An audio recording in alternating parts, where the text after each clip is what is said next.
Le consentement. Bonjour à tous, c'est Fabrice Julien, coach et auteur, expert en séduction. Et pour parler de cette question très très délicate, je suis accompagné par... Margot Fried-Filiosa. Bonjour à tous. Bonjour à tous.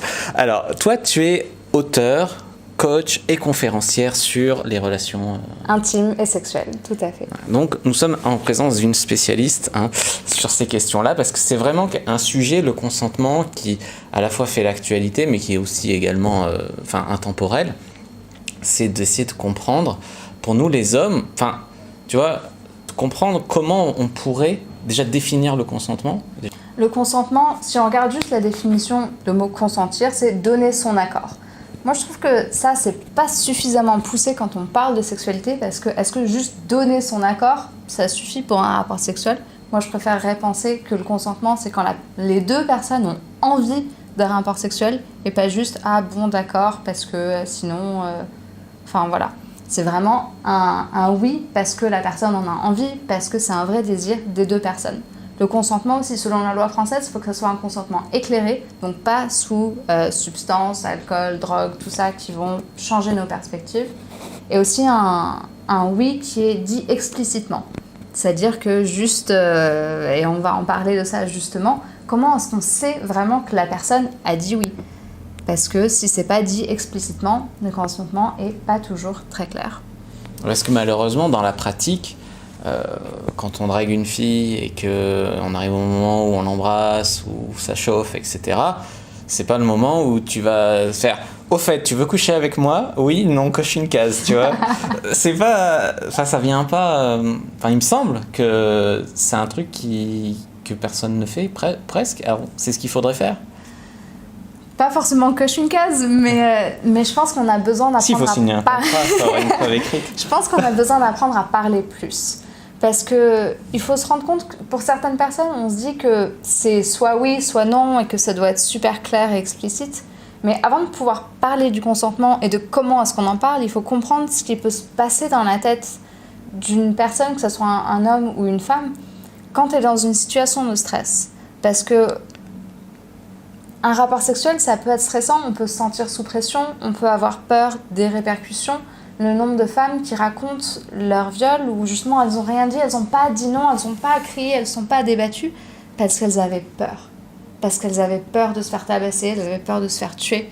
J'ai lu récemment un témoignage d'une femme qui disait « La première peur quand j'ai su qu'il allait me violer, c'était pas que j'allais être violée, c'est que j'avais peur qu'il allait me tuer. » Okay. On ne se rend pas compte c'est-à-dire que dans le narratif, dans ce qu'on entend, dans les médias, dans la société, autour de nous, il y a beaucoup de violence envers les femmes, c'est la réalité d'ailleurs, mais il y a vraiment cette peur en fait, et on ne parle pas vraiment des femmes qui s'en sont sorties et qui ont réussi à ne pas se faire violer, qui se sont défendues et tout ça.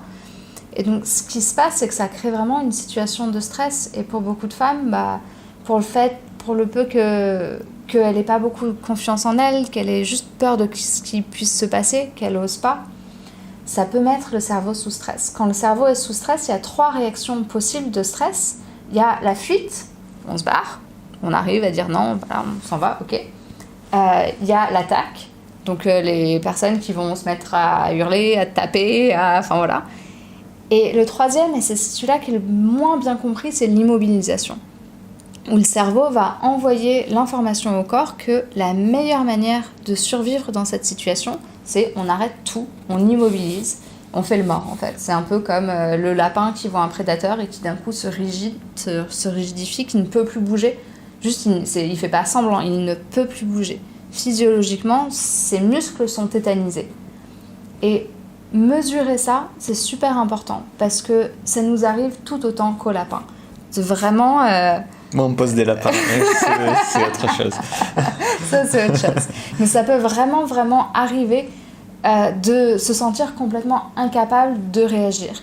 Et donc, ça, c'est un niveau extrême, mais j'imagine qu'à peu près tout le monde a déjà vécu cette situation en séduction où on essaye d'approcher quelqu'un et au lieu de dire « est-ce que tu veux sortir avec moi ? Tu veux aller boire un café ? Tu veux ci, tu veux ça ?» On me dit « salut, ok, à plus, j'espère que ça va bien. » C'est ça, la panique. Et il y a un truc qui bloque à l'intérieur et on ne peut pas dire « tu me plais, est-ce que tu veux sortir avec moi ?» C'est vraiment, il y a un blocage, ce n'est pas possible. On n'arrive pas. C'est le même mécanisme qui s'active dans le moment où on sait dans notre tête qu'il faut absolument dire non, et pourtant, ça sort pas, c'est pas possible, on n'arrive pas. Donc concrètement, quand il y a un blocage, on ne sait pas, ça peut être qu'elle veut pas, elle ose pas dire non, mais ça peut être aussi qu'on lui plaît, qu'elle sait pas quoi faire. C'est ce que j'ai compris de ce que tu as dit. Donc dans le cas où il y a un blocage avec une fille, faut pas forcer et faut mieux entamer un dialogue. Ouais. Ça, tout à fait. Est-ce que j'ai bien compris? Juste le côté qu'elle lui plaît, enfin qu'on lui plaise ou pas, ça on s'en fiche. Non, mais qu'elle a envie, mais c'est comme tu as dit, t'abordes une fille, mais t'es bloqué, mais t'as envie de l'aborder. Oui, c'est-à-dire on ne sait pas ce qui se passe à l'intérieur de l'autre. Ce qui est important, c'est de réussir à en parler. Faut pas dans le doute, il vaut mieux être prudent. C'est ça. C'est pour ça que j'ai fait toute une vidéo que vous pouvez trouver sur ma chaîne sur comment savoir si elle a vraiment envie, comment savoir observer son corps, comment en parler. Mais je pense que juste dans la... Ça va l'autopromo là? Je te dérange pas? Tu veux que je te refasse la vidéo? Non, c'est très bien. Non, c'est très bien. Juste, du coup, je voulais te demander, juste au début, tu m'as dit il faut qu'elle dise explicitement oui. Est-ce que un explicitement oui qui serait non verbal, c'est correct? Parce que en séduction, sur le terrain, quand tu es un homme, la vérité c'est que ça arrive quasiment jamais, que c'est est-ce que tu veux coucher avec moi? Oui. C'est est-ce que tu veux venir chez moi? Quand tu arrives chez toi, elle t'embrasse, elle te touche. Si la fille te touche, que tu la touches, que c'est réciproque, on peut penser qu'il y a un consentement, ou il faut vraiment qu'elle dise oui.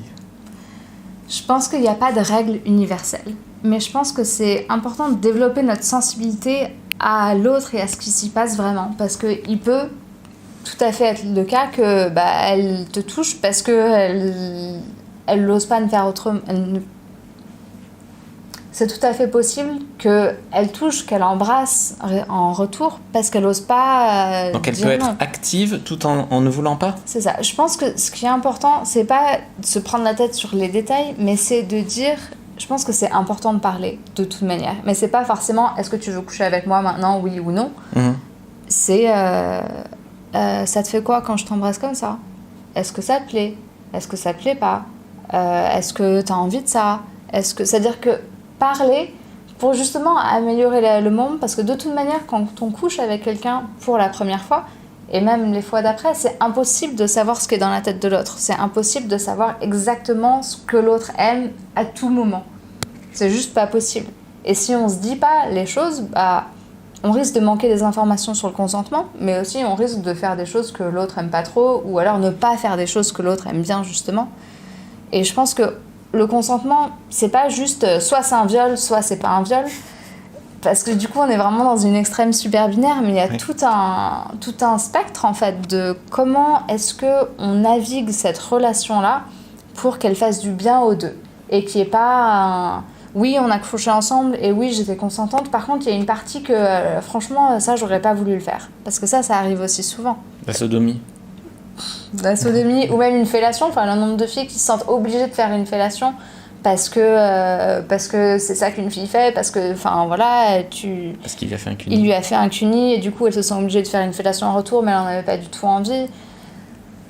Il y a tellement de choses qui peuvent se passer, et donc je pense qu'au-delà du oui, non, c'est-à-dire que si c'est non, c'est sûr, mais pour moi, le consentement, c'est une conversation dynamique, et qui est moment par moment, et pour être sûr du consentement, on a besoin de parler. Je pense que le langage corporel, déjà, on n'est pas très très doué pour vraiment savoir l'observer, c'est-à-dire que qu'est-ce qui s'y passe vraiment. On n'a pas appris à vraiment décoder le langage corporel, à observer, à communiquer. Il y a des formations pour ça sur mon site. Il y a des formations sur son site. Donc on a besoin, oui, le langage corporel, bien sûr que c'est important et ça en fait partie, mais aussi vraiment le côté, est-ce que ça te plaît? De quoi est-ce que tu as envie? Parce que ce que ça permet aussi, c'est que ça donne l'autorisation à la personne de dire en fait ça oui, ça non, et de créer un climat dans lequel les deux se sentent bien. Parce que même en tant que gars, j'imagine que dans la tête, on se dit « mais qu'est-ce qu'il faut que je fasse ?» Enfin, je sais que j'ai plein d'hommes qui me disent « mais je sais pas quoi faire en fait, j'ai juste envie de lui faire plaisir, je sais pas comment faire. » Il suffit de poser la question parfois « est-ce que tu as envie de ça? Est-ce que ça te plaît? Est-ce que ça te plaît pas ?» Partant du principe qu'elle sache ce qu'elle aime. Je vais peut-être passer encore pour... Je me permets, comme c'est très intéressant et que moi je pose des questions d'hommes qui... Enfin, je me suis jamais vraiment... Enfin, j'ai jamais fait forcer une fille à quoi que ce soit, mais je suis jamais rentré dans les détails du consentement. Et tout à l'heure, tu as dit, si elle se sent dans sa tête obligée de faire une fellation parce que c'est ce qu'une fille fait, ça veut dire que toi, tu dois refuser, même si tu... Enfin, toi, tu lui demandes rien, mais elle le fait parce qu'elle se sent obligée. En quoi le consentement est difficilement... Enfin, je comprends pas, en fait. Et j'aimerais comprendre, en fait. Ouais. Bah, après, c'est là où la question va plus loin que est-ce que c'est un viol ou pas un viol, mais est-ce que c'est une relation dans laquelle on se sent heureux, en fait. Et je pense que c'est ça qui est vraiment intéressant à travailler comme question. C'est-à-dire que est-ce qu'on est satisfait à avoir quelqu'un qui fait une fellation alors qu'elle en a pas envie? Est-ce que en tant que personne, ça me satisfait? On peut le ressentir qu'elle aime pas ça, peut-être. On peut peut-être le ressentir, et si on le ressent et qu'on le laisse passer, et qu'on dit bon bah en fait je m'en fous, voilà, je vais jouir, et après elle a choisi de le faire, elle n'était pas obligée, je vais pas pousser la main sur la tête, mais on sait qu'elle y prend pas plaisir. Est-ce qu'on se sent ok avec ça? Je pense qu'on va pas forcément appeler ça un viol, mais la question c'est est-ce que je suis ok avec ça ou pas, et quel genre de personne j'ai envie d'être, à quoi est-ce que j'ai envie que mes relations sexuelles ressemblent en fait. Est-ce que je préfère avoir la satisfaction sur le moment d'avoir joui, mais savoir qu'elle n'en avait pas vraiment envie et qu'elle aura de moins en moins envie de faire des fellations si elle s'y sent obligée. C'est pas très rentable sur le long terme si vous êtes en couple. J'ai une dernière question, après je te laisse tranquille. C'est qu'est-ce que tu conseillerais aux filles qui... je te parle d'expérience en tant que... Enfin, quand tu dragues des filles, quoi. Il arrive que des filles aient envie, en fait, que tu insistes. Pas les violer, bien sûr, mais que tu leur demandes 2 fois, 3 fois, ou que... Tu vois ce que je veux te dire? Elles ont envie de tester que tu es vraiment motivé, de tester... Et ça, c'est pas... Je dis pas ça pour justifier le forceur, mais c'est un constat qui est vrai, parce que des fois, il y a des filles qui m'ont dit « Merci d'avoir un peu insisté. Alors, est-ce que ça veut dire qu'elles étaient trop timides pour ça, ou qu'elles voulaient... Qu'est-ce qu'on peut leur conseiller à ces filles-là? Ou aux mecs, d'ailleurs. Je pense que ça reflète en fait une dynamique dans notre société où aux filles, on leur dit votre sexualité, il faut la protéger. Il faut surtout pas lui laisser voir ou savoir que vous avez envie. Il faut vraiment, hop, on met le cadenas, et quand il l'a mérité, là, on va s'autoriser à avoir une sexualité, avoir du plaisir, tout ça. Et au contraire, les hommes, on leur dit il faut aller prendre, il faut aller chercher tout ça, il faut y aller. Du coup, c'est pas hyper pratique en fait, parce que ça met les hommes dans la catégorie, dans la case du prédateur, et les femmes dans la case de la victime en fait. Et ça crée, c'est vraiment des conditionnements dans notre société qui font qu'il y a un déséquilibre et qui rendent au final personne heureux.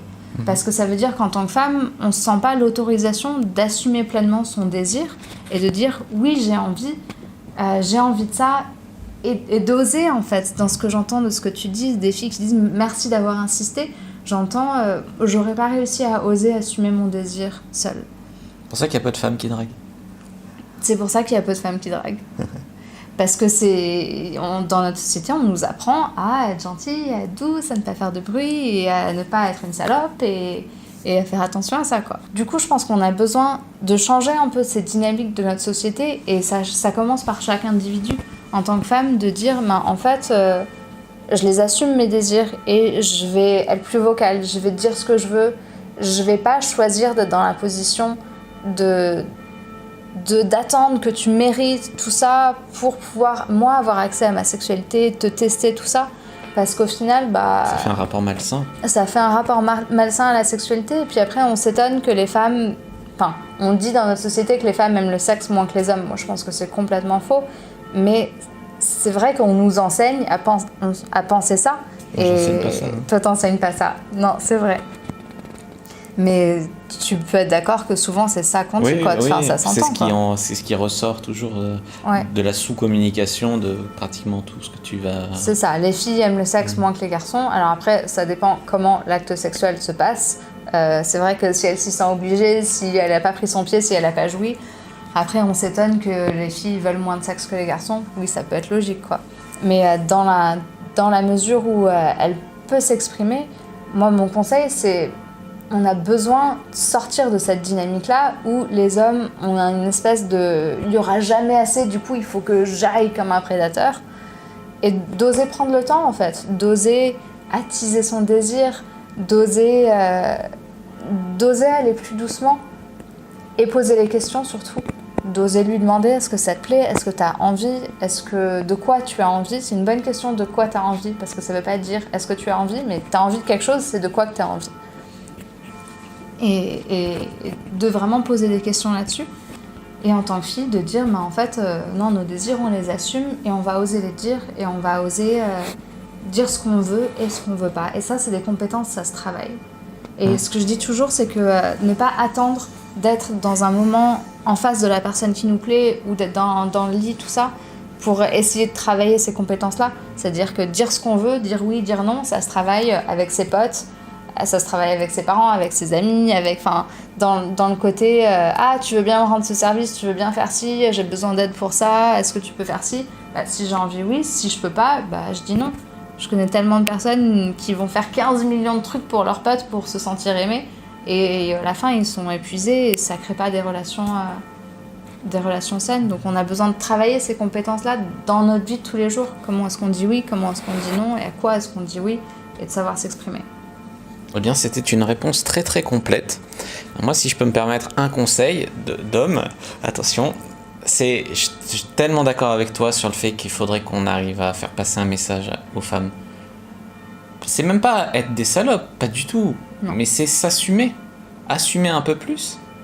Et les hommes, de notre côté, devraient respecter les femmes qui assument, respecter un peu plus, apprendre à donner plus de plaisir au lit, CF le guide du bon coup. Ça, c'est la première chose. Et la deuxième chose, c'est les filles ne plus faire des petits jeux de pouvoir, je fais mériter, c'est ce que tu disais. Ouais. Et d'un autre côté, les mecs, enfin tout le monde, si vous avez un doute sur le consentement d'une fille, vaut mieux ne pas, parce que ça pourrait être traumatisé à vie. Enfin, c'est pas du tout ce qu'on veut. Nous, quand on drague une fille, on veut qu'elle sorte mieux. Et des fois, on peut peut-être, d'après ce que tu as dit, ne pas s'apercevoir qu'on est en train de la forcer. Donc, voilà, en cas de doute, établir un dialogue, mais surtout ne pas forcer le truc, enfin voilà, pour pas que la fille soit traumatisée ou qu'elle fasse ce qu'elle veut pas ou quoi. Voilà, en cas de doute, bien sûr, s'il n'y a pas de doute, tant mieux. Mais ça vaut tellement la peine de mettre la pause 5 minutes, de mettre les choses au clair, et en plus, même si ça allait bien et qu'il n'y avait pas de raison d'être, juste le fait que la personne ait fait ça, on se sent respecté, on se sent compris, on se sent écouté, on se sent l'autorisation de parler et on se sent considéré en tant que personne. Alors moi, un mec qui, s'il se pose la question de ça va pas, qui arrête, qui me dit est-ce que ça va, est-ce que t'as envie de ci, est-ce que t'as envie de ça, j'ai pas l'impression d'être un objet à ses yeux. J'ai l'impression d'être une personne avec qui il a envie de passer un vrai moment et de me sentir considéré comme quelqu'un d'important en fait. Et pas juste il veut tirer son coup, il s'en fout. Et ça, ça fait quand même une grosse différence. Moi, je suis souvent du côté des hommes dans le coaching, hommes-femmes, et je m'aperçois qu'il y a beaucoup d'hommes qui n'ont envie de faire aucun mal à une fille, tu vois, et qui n'ont rien de prédateur sexuel.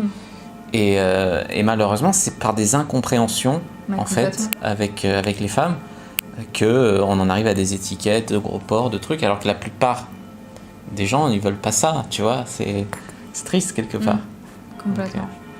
Donc voilà, c'était vraiment... désolé, je me suis passionné pour le sujet, c'est pour ça que la vidéo a duré aussi longtemps, mais au moins, je pense qu'on y voit beaucoup plus clair. J'ai même pas mis mes lunettes.